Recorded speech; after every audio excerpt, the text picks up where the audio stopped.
Hello, everybody. My name is Graham Elwood. You are watching The Political Vigilante. Always great to have returning guest back on the show, Whitney Webb, who has a show on Rockfin called Unlimited Hangout, which you can get if you're a Rockfin premium member, and also just sign up for rockfin.com/Graham Elwood. We've been demonetized by YouTube. So help us out any way that you can. They have taken away our super chat feature. We can't make a penny on YouTube, basically, which was a massive chunk of our revenue. So go to patreon.com/Graham Elwood. All this stuff is scrolling below and also is in the show notes. Sign up to Rockfin Premium if you can. Rockfin is also free. I got a lot of free content on Rockfin as well. But if you sign up for Rockfin Premium, you get my premium content, Whitney's premium content, a bunch of the other shows that have been deplatformed and demonetized, Nico House, Jason Burmas, Convo Couch, all of that. So support what we're doing so that we can keep sticking it to the ruling class. So I want to talk about that, Whitney, because you have had to deal with this in various forms about being censored. And this happened, the week of February 1st, this happened 2 weeks ago, where there was really this like bloodletting of about 10, 12 more left-leaning. Yeah. Because they obviously, we've all been seeing this happen for several years. We've all seen our videos get throttled and our subscriber counts and all this. Yeah. We've all seen all this happen. They demonetize certain videos because we talk about Yemen or anything I did that was like anti-war, they would demonetize. I've had Epstein videos demonetized. So what do you, in all of the work that you've been doing, how do you see this seemed very deliberate move of like targeting all these shows within like a 3-day span? Yeah. Some of them have been brought back. I know Jamarl Thomas has been brought back. A couple other shows have been brought back. I have not, and I don't think Nico House or Convo Couch have been brought back yet. So how do you view all this when you watch this kind of unfold, and also how has it affected you and what you're doing? Well, a lot of these censorship waves, they'll target like one side of the political divide first, and then come back on the other side. So you had a lot of censorship after January 6th of right-leaning channels and alternative media, and then you have a few weeks afterwards, a left-wing one. It just really goes to show you that all of this stuff, whether it's censorship or a lot of these other measures they're trying to roll out under the guise of fighting domestic terrorism, they target both sides. They're using it to go after dissent on both sides. And I think the last time I was on, we talked a lot about that. And what we've seen is how it's gone. How this is something that they use to target, viewpoints they find inconvenient. That's why it's important to point out that a lot of these Silicon Valley companies have really deep ties or are contractors to the U.S. government or the U.S. national security state. That's why consistently since 2016 and before, anti-war sites have had to bear the burden of a lot of alt media censorship, and it's really not surprising when you consider that Google, at one point was collaborating with the Pentagon on Project Maven, the AI drone, assassination program that's now being run by the guy that funded Oculus Rift and is all tied up with Peter Thiel. So it moved, from Google to the libertarian guys in Silicon Valley or whatever. But, Google has ties like that to large swaths of the national security state. They're in a big way directing a lot of the AI modernization plans of the military. So people that are going to criticize policies going forward, they're being much more severe with it than it's ever been. And I think that's because they're trying to roll forward with a lot of plans in the near future that they don't want dissent about. We are currently in the midst of this huge modernization push across the U.S. government. The military is just one example, but Silicon Valley and Google are going to be integral parts of that, and they're invested in that. And so anyone that's sort of gonna that they think would dissent against that sort of stuff, I think they're trying to take down. But this is really an outgrowth of what's been going on since the 2016 election, when censorship began and Facebook started partnering with groups like the Atlantic Council, that's like a NATO lobby group and stuff, to decide which groups to center. And what do you know? They go after the anti-war pages and stuff like that. So, this has been going on for 4 years. People didn't speak up enough before. Silicon Valley has never been held to account. They fused with the state So, you're not going to be able to really use the government to hold them accountable at this point. We really have to just stop using their platforms and boycott them to the greatest extent possible. Yeah, I mean, let's also not forget too the book When WikiLeaks Met Google, and Assange talks about Eric Schmidt's ties to basically in working with the CIA for data collection and other reasons. He's a spook, 100%. And now they're calling him the second Henry Kissinger, which I bet is a title that all these assholes love to fight over. So he's like very involved in a lot of stuff, but he's also involved with Israeli intelligence. This group called Team 8, which was set up and run by, or is still run by the former head of Israel's Unit 8200, was funded into existence by Eric Schmidt. They hired the former director of the NSA, Keith Alexander, to be able to identify vulnerabilities in U.S. networks, government networks, so that they could create startups to market to fill those gaps. And things like that, but also because, Unit 8200 are like the cyber spies of Israel. It's a conflict of interest. So Eric Schmidt set that up, and people at the NSA complained about Team 8 at the time of its founding, at the time of them hiring the former NSA director, about it being a conflict of interest. And then you have Eric Schmidt leading, directing the Department of Defense modernization policy and stuff, and no one says anything. I mean, he's clearly well connected with, intelligence figures. And it's really not surprising when you look at a lot of the other Silicon Valley figures and their ties to intelligence, or the company's ties to intelligence, having, receiving funding from the CIA or things like that, or, Epstein Silicon Valley ties and things like that, which were considerable. It's just crazy when you when you think about how interconnected all of this stuff is. So to see, these groups not want dissent to be out there, or their narratives to be countered at a time when they're playing for keeps in a lot of ways, and hoarding all of the wealth for themselves and things like that. They really are getting to a point where I think it's really dangerous from their perspective to allow dissenters or independent journalism really to continue. And yeah, I mean, it's like and they've been getting away with this, and then I mean, we've talked about this before in the show. I mean, Bill Gates spends, I don't know how much money just to get favorable coverage from the mainstream media. Millions of dollars. I think to The Guardian alone, he gave like an insane amount of money, and their whole like healthcare coverage is funded by him, and some of their climate change stuff too, I think. Coverage, I mean. Mm-hmm. Yeah.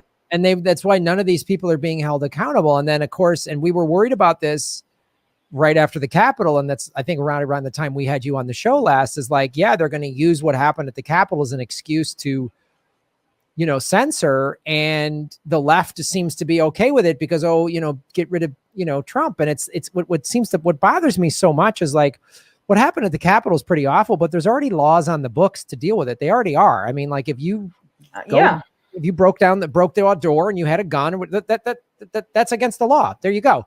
And a strong case can be made. They tried it through impeachment. They're going to try it in a civil suit, probably, or maybe an illegal suit against Trump and Giuliani inciting the riot. Okay, that's a fair case. And those two guys who I don't like have a right to get whatever weasel attorneys to defend them. They have the right to all that case. So we don't need more censorship on top of this. And just eliminating Parler, it's like, well, they're right wing. Great. I won't go there. I won't listen to them. This has been happening for a while when everyone's like, when everybody cheered, not everybody, but when a lot of like lefties cheered that they got deplatform Alex Jones. I'm like, this is bad. This is bad. I don't like Alex Jones. I don't listen to him. It's that simple. I don't need him pulled off. I just don't listen to his nonsense. I don't subscribe to any alt-right channels, or I don't do that, and if somebody's advocating for violence, well, that's not protected speech. And there's laws on the books that if somebody goes on their platform and says, oh, go kill this, go get this person, go set that building on fire, there's already laws on the books for that. You don't need to like deplatform a whole. And I'm so left. I do not like Trump. I'm glad he's out of power. I hope he ends the rest of his day rotting in prison. I don't, but this shouldn't, just any conservative point of view just gets to be muzzled as a bad thing, because then of course they've done it to me, Yeah, well, it's worth keeping in mind too that like Silicon Valley is intimately involved in DNC leadership right now. They have a bunch of top executives from Facebook and Amazon and all of that stuff. So, you know, they're basically the party in control right now. So anyone they don't like for whatever reason, you know, they can just really crack down on. And we're also entering what I think is definitely going to be an unprecedented phase in censorship, because we've seen, I think it was NPR, some other mainstream outlet maybe, talking about how podcasts are dangerous and need to start being filtered and censored because they're not regulated to the extent that social media, sites currently are, and they don't have little notices that say, under RT, Russia state funded or whatever on, podcast apps or RSS feeders and, all of these different independent things where people could amass and collate their own, sort of unfiltered information from different independent sources or things that they're going after. And, trying to completely deperson people from the internet. Ryan Christian from The Last American Vagabond was locked out of all of his Google accounts. So not only did he lose his YouTube channel, but he wasn't even allowed to access any sort of Google related service with that email address, which was his main one and had a lot of other stuff on it at the time that he was deplatformed. And he was demonetized a while ago before that. And so eventually they demonetize and then they deplatform. It's sort of like the way they sort of mark channels, I think, and be like, you've been naughty according to your Silicon Valley overlords, shape up or, we're going to take you down. But, in my opinion, I like to defer to this quote from Doug Valentine. He wrote this really excellent book on the Phoenix program. He said, if you're not subversive, you're not relevant. So I tend to agree with that. So, if you're worried about, obviously, if you depend on YouTube for income, getting demonetized sucks, but it's really unlike, they basically want you to grovel to get remonetized. So, why would you do that? Screw them. Well, that's part of it too, is like, it's been, so the last 2 weeks has been, a little stressful and challenging for me. Sure. In the one hand, this is the position they want people like us to be in, Bill. Well, so we stop doing it. I think that's part of it too. Well, they want us to be like, oh, I'm tired of being an activist. I quit. I'm just going to make surf videos or whatever. They want us, they would love for me to just do that. And, I've gotten a lot of support from other indie media channels, which has been great. But I've had some conversations with some media who are like, oh, everybody's already like already self-censoring. Like I hear people say, oh, well, we pulled down all these videos about this topic because we thought that was going to be bad, and they're like, Graham, you shouldn't put that up on your thing. And I'm just like, well, now then they're winning. Then like, this is exactly. Like, well, don't do that. I posted this, Sputnik did an interview with me about being demonetized.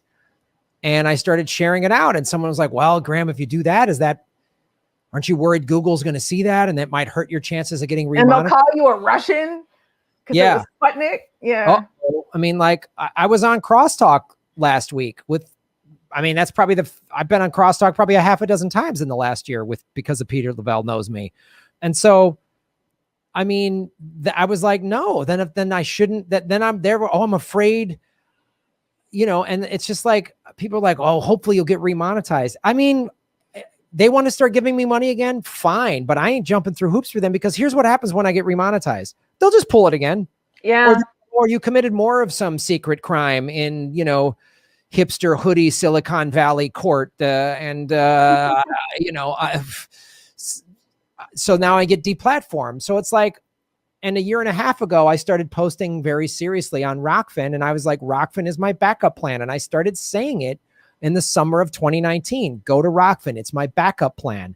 And summer of 19 is when I started covering the Epstein thing. He got, arrested and hung himself with a paper t-shirt. And that's, when I got a lot of videos, this channel grew really quickly, and then YouTube caught up with it. And so I've just been like, I don't want to.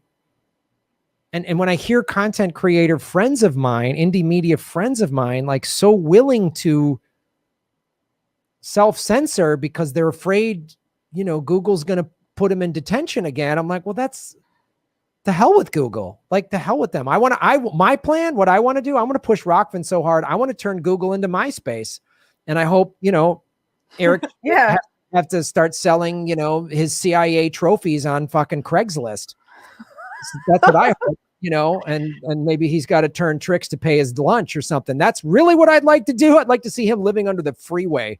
But and no shame to any sex workers out there, my apologies, but I just don't like, I don't like these people at all.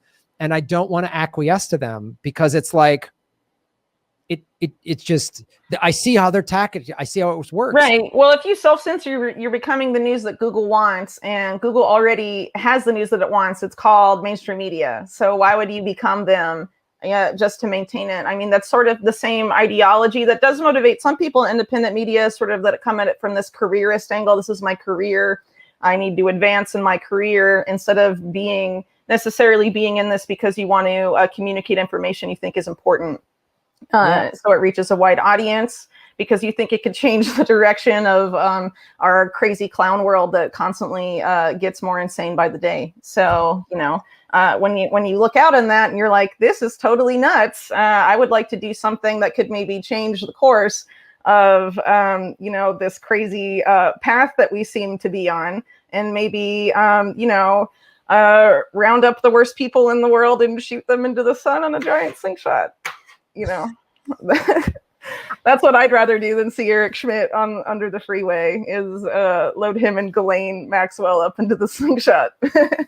But well, I'm down with that. We should start a Kickstarter for this billionaire slingshot thing. I'm down with that plan too, because under the freeway, he might figure some way to get out of it and get power. Yeah, you may. He might, because it's just too. But yeah, let's put him and Ghislaine Maxwell and Jean-Luc Brunel. And just Dick Cheney. Cheney, the Clintons, everybody, just send them out. Well, it's like family-friendly viewing because they're launched at such speed. You don't see what happens to them, so you can the whole family can enjoy. Sorry, I'm just kidding. Have a fun trip, the whole These are the things I think about to make myself feel better when I write about these terrible people. I'm like, yeah. Into the sun with you. Good luck. Let us know how the sun goes. Let's hope that works. Just bring some sun. It's just but really though, I mean, coming at this from the careerist point of view, I think at this point is misguided, because we are really in a fight for our world. And there is so much important information that has to come out right now to change people's minds. I mean, we're at a really critical juncture, in world and also in American history. I mean, we really have to continue to speak truth to power and not, bow down to our unelected Silicon Valley overlords who, took CIA money. And, their head guy, Eric Schmidt, was, is a spook for who knows how many intelligence agencies, I guess. And, why are we going to do what those guys want? Do we want them to, have free reign to build the world that they want? Sounds nightmarish and hellish to me. So, no thanks. I mean, there's bigger things going on. And unfortunately, what they're trying to do, and what they've been trying to do the past 4 years, is force people in independent media that are making a difference into positions where, they have to choose, make some hard choices, especially when this type of censorship advances. They demonetize people, they take away people's revenue, they deplatform people from PayPal or Patreon. I mean, both of those services have sort of made some moves and deplatform people, but mainly sort of, extremist-ish people. But, there's a precedent that they may go forward with that. And of course, PayPal certainly will, because it's owned by Piero Midyar, the Intercept guy, who also is, funds a whole bunch of other shady stuff, including regime change in Ukraine in 2014 with the Obama State Department and things like that. So I wouldn't really expect him to leave people that challenge the establishment on there too much longer. But, anything like that is obviously going to interfere with the ability of people to receive income that do this type of work. And so that's why they're trying to target people in this way. But what we have to do is become more resilient and use services like Rockfin. And there's obviously other options too, besides Rockfin. But I mean, that's one that's definitely worked for me. I never made a YouTube channel because, I mean, by the time I was really doing a lot of the work that I do now, YouTube was already really heavily censoring people. And some people were really dependent too on, after 2016 had been dependent, for example, on Facebook pages that had millions of followers, and they got deplatformed without warning. Ones with 8 million followers, even more, and they lost, basically their followings and their audience overnight because they didn't have a backup. And really the only way we can fight that is to decentralize and diversify where we post our content and how people, in the different ways people can support us. And unfortunately, as these, the bad guys, up their game, we're going to have to adapt and maybe hop from platform to platform for a while until things change. But I mean, we really, I'm definitely, in the same boat as you, Graham. I'm not gonna bow down to these assholes because I don't want to give them free license to commit crimes that, and do, start wars, and, enact a bunch of Orwellian domestic policies that will basically end individual freedom and privacy in the United States forever, so they can surveil everything and harvest all your data.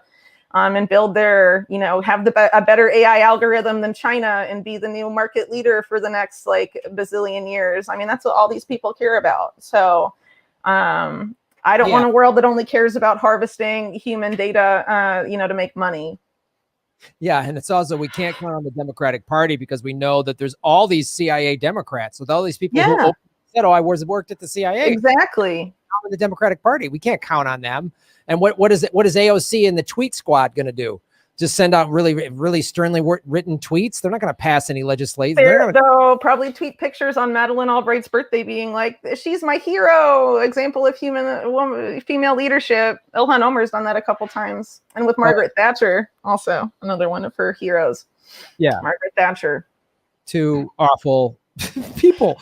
So we can't count on them too, especially because they're definitely getting money. And as you say, the Silicon Valley then donates to these Democrat campaigns so that they can just push this narrative. And now totally. And these leadership positions, they control what the DNC does. And the DNC was doing a bunch of really weird stuff with voter data, making these new really suspect data warehouses and stuff that were being run by Google. And Google was also involved in DHS's CISA election center at the time while they're running this thing for the DNC. And there's a bunch of other shady stuff that's been going on between the DNC and Silicon Valley for years that I really think should be, looked into. But, Silicon Valley oligarchs also, if you just look at, public campaign donations, donate much, at least in the last couple cycles, have donated much more to Democrats than Republicans or Trump. And Biden was obviously their favorite candidate by a huge degree. But you also, what you mentioned with the CIA people, all these former CIA analysts ran in the 2018 midterms, and a ton of them got in. So a bunch of the Democrat congressmen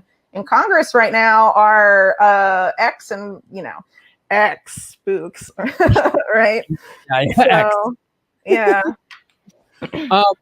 Yeah, and I think the solution is like you say, it's going to Rockfin.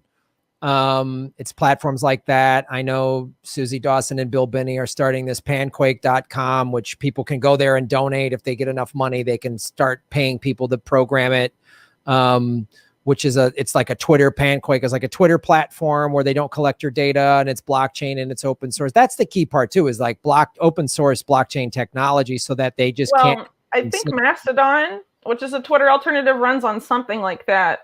But yeah, there aren't as many alternatives to the existing platforms as one would like. And a lot of people are spread out on a lot of the different alternative ones. I think it's really going to take some sort of coalition of big name independent media people to be like, you can find our stuff collectively at these platforms to try and get as much of, the collective audience to move somewhere. Because the more fragmented we are too, the less people may see the content, if we're not all on the same platforms or we don't know about new platforms, and also it's a lot of work to have to repost all your stuff to 12 different sites and stuff. But I mean, we are really at a point where we don't have a choice. So if you're watching this on YouTube right now, I'm assuming you agree, Graham, urge you to watch this on something else that's not YouTube as much as possible.